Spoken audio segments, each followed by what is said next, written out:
Nosso assunto agora continua sendo de política, continua sendo de eleição, mas o nosso foco é o fato das campanhas mal terem começado e já se vê uma corrida aos tribunais. As duas principais candidaturas à presidência já correm aos tribunais, a que parecia inevitável, inevitável mesmo, é a judicialização da campanha. Confira na reportagem de Juliana Lopes. A judicialização da campanha eleitoral e da política em si foi tratada nesta sexta-feira por representantes de dois dos poderes da República. Falando a uma plateia de empresários, o presidente da Câmara, Arthur Lira, se queixou do excesso de recursos judiciais que estariam interferindo na política nacional. A gente, ministro Toffoli, sofre muito nesse período eleitoral. Temos notícias de que chapas são cassadas, vereadores, deputados, por não cumprimento de determinados requisitos que podem ser de leis, e muitas cassações, ministro, são frutos, Rodrigo, de resoluções internas do TSE. Ou seja, então, nesse momento, além da politização da justiça ou judicialização da política, há a justiça legislando em cima de eleições que tornam a vida política partidária dos partidos um terror. Mais cedo, no mesmo evento, o ministro Dias Toffoli, do STF, foi no mesmo caminho, defendendo que a política resolva os próprios conflitos. Se tudo vai parar no Poder Judiciário, é que talvez está faltando exatamente um maior reconhecimento da sociedade nos poderes políticos. Eu penso que é um momento de a política retomar o protagonismo e a sociedade diminuir a judicialização de tudo que acontece nela. Na semana passada, por exemplo, o PL, partido do presidente Jair Bolsonaro, protocolou 7 representações no TSE contra a campanha do ex-presidente Lula por propaganda antecipada. Para basear as ações, o PL pontuou o que considerou ofensas do petista Bolsonaro, chamando o presidente de genocida, por exemplo. A corte atendeu ao pedido da sigla e determinou que o vídeo com as falas de Lula fosse removido. O PT recorreu da decisão, alegando que as expressões utilizadas por Lula podem ser interpretadas como exercício da atividade política e da liberdade de expressão. O caso segue aberto. Em outra esfera, o PT foi à Justiça contra declarações do deputado Marco Feliciano e da ex-ministra Damares Alves, que diziam, respectivamente, que Lula irá fechar as igrejas evangélicas e que uma cartilha, elaborada nos governos petistas, ensinava jovens a usar crack. Essa reação institucional do PT busca sanar uma das principais fragilidades da campanha petista, que é o diálogo com o segmento mais conservador das religiões pentecostais, parcela do eleitorado em que Bolsonaro se sai melhor. Thaís, tem dois planos se cruzando aí. Não sei se você faz a mesma leitura que eu faço. Uma é a batalha das campanhas, aí elas aproveitam todas as brechas legais existentes ou percebidas como existentes para atacar o adversário e causar dificuldade. Me parece que faz parte, enfim, da maneira como se faz campanha eleitoral. A outra está naquele jogo de palavras do Lira, da judicialização da política e politização da justiça. Aí vem o Toffoli e fornece a resposta padrão, que o judiciário tem prontinho na ponta da língua quando confrontado com esse tipo de jogo de palavras, que é a seguinte: não, a gente não age por ofício.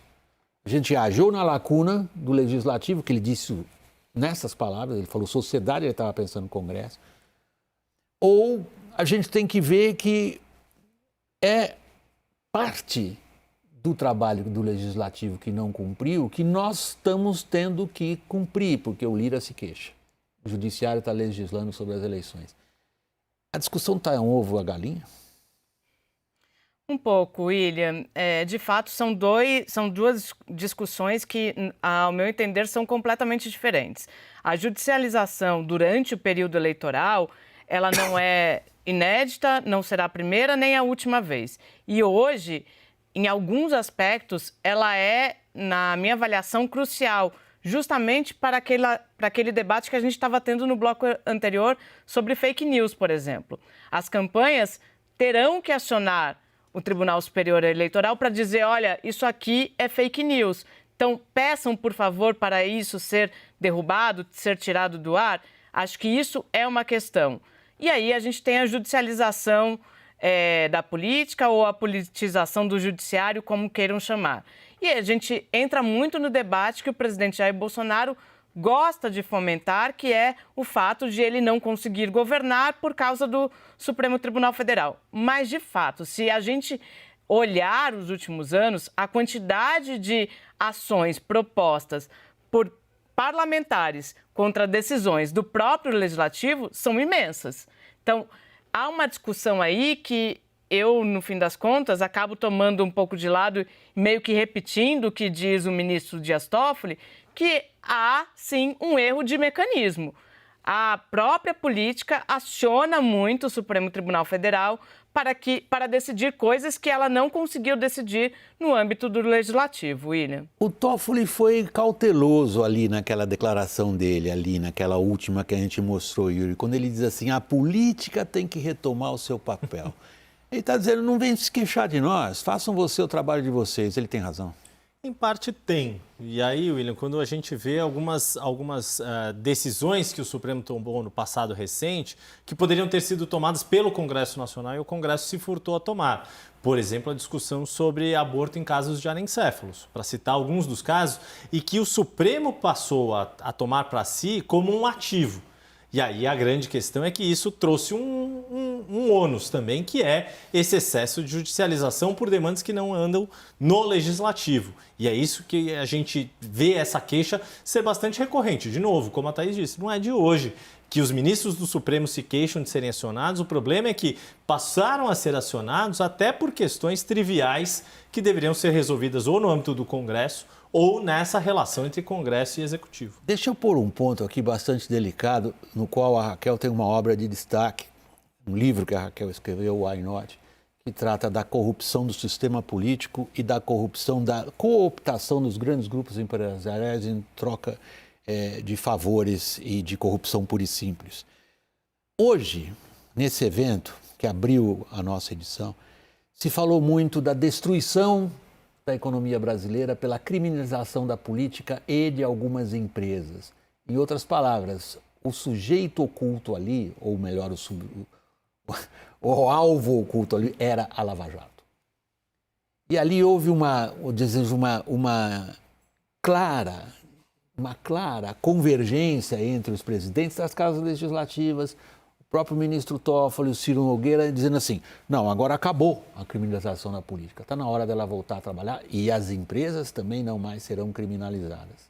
Raquel. William, não compro essa narrativa. Essa é uma narrativa do PT contra a Lava Jato, de que se destruíram as construtoras brasileiras.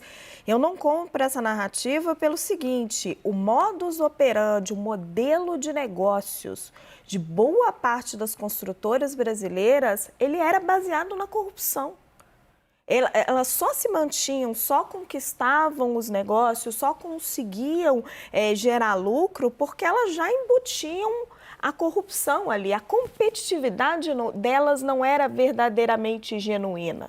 Se a gente pegar, por exemplo, o caso dos Batista, da JBS, também fizeram delação, também foram amplamente investigados. Como era uma empresa cujo negócio não era baseado na corrupção, o negócio era vender alimentos, a empresa está aí, está enorme e continua crescendo. Eu acho que é muito simplista você dizer que a Lava Jato destruiu um monte de empresas. Eram empresas cujo modelo de negócios não funcionava sem corromper políticos. William Vac, não pode fazer esse debate faltando 1 minuto para começar a acabar o jornal. Thaís, eu não brigo com notícia. Realmente é meu lema pessoal, eu não brigo com notícia. Eu tento não ignorar os fatos. Muito obrigado por lembrar esse fato para mim. Você tem toda a razão, Thaís. A única coisa que eu posso fazer é pedir desculpas a você e ao público, a quem a gente deve tudo. Então, a gente prossegue isso depois. Realmente estou estourando o tempo. Eu acho o tema bom, a gente volta. Peço desculpas a você também. Imagina, eu vou deixar uma sugestão, então, já que eu estou de invasor aqui. Não, invasor não, ao contrário. Live aqui agora. Faz uma live depois do podcast, depois do jornal, continua o debate. Yuri, sexta-feira à noite, não, né? Bom, eu queria agradecer a você, Thaís, dar meu boa noite, bom fim de semana. A você também, Raquel, boa noite, bom fim de semana, Yuri.